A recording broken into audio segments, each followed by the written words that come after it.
Okay, backyard at Dana Wilson's. So the honeysuckle's fine. Let's cut the lavender back by half for the season. Just clean up in these beds. We're going to shape these boxwoods all along the fence for now and rake out the leaves. These hostas look sad, but let's just, do a quick cleanup. We'll cut them down later. There's a lot of grass in here to get cleaned up. I don't know. Oh, these are, oh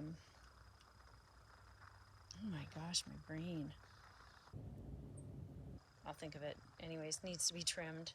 Columbine, there we go. The snow and summer can be cut back. Let's just trim the Boston ivy to make a nice definition in the bed back here. I think everything back here just needs to be cut down and shaped. Let's take the peonies down all the way. This grass can be cut to a third. These, I think they're choke cherries. They just need to stay because they block the house back there, and we're not gonna take this on this year. We'll just get it maintained. These little grasses aren't gonna do much, so let's just trim them down, make them look nice and tidy. These forsythia are struggling back here with no light, but for now we'll just trim them down, take about a third off and make them look nice. These guys, let's just trim them down. I think they're, sad boxwoods. Let's just trim those down and then we'll make a decision next year. This is just general cleanup. I don't know what that is, but it can just get trimmed down. This can get trimmed back. Just clean up in here so there's a definition between vinca and euonymus, because these guys could survive just fine if they're not getting choked out by the vinca. Loomis spirea, that could get taken down by a third and just shaped.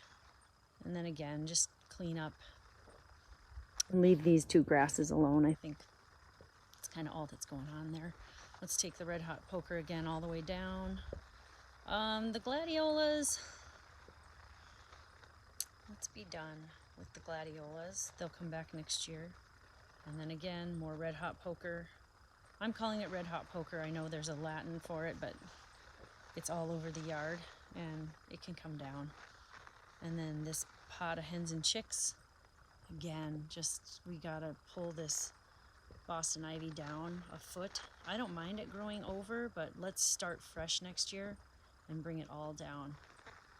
And just kind of, if that's all that's going to be here, then that's all that's going to be here. This is horseradish. I have no idea what to do with this. I would say let's just leave it for now, but clean out around it, and I'll do more research on it. The Russian sage is, it's done. Let's just cut that down by half, and this lavender as well. Another horseradish, super interesting. A little bit of leaf clean out with the blower, but we won't get detailed with leaf cleanup until we come back to do a fall cleanup. And in here, he just wants the beds, blow the leaves out and make it look neat and tidy. He's a widower of 3 years, so he hasn't had, and this was his wife's love and passion, so we want to make it look nice for him, so he wants to come out here and, feel like somebody still cares. Makes me want to cry. Let's just leave these grasses for now because they're doing well, but just clean up under here. If you have time, and maybe it'll be on our, and maybe even next year, we'll get this bishop's weed out because it doesn't follow at all. So that'll be that last part. In general, this is going to be 8 hours, 3 girls, to make a dent. And you really just have to watch the video and look at places in the yard and just begin.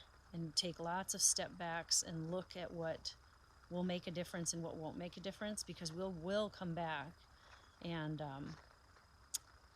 do a fall cleanup. So make it easy for us when it's time to take everything out and blow some leaves.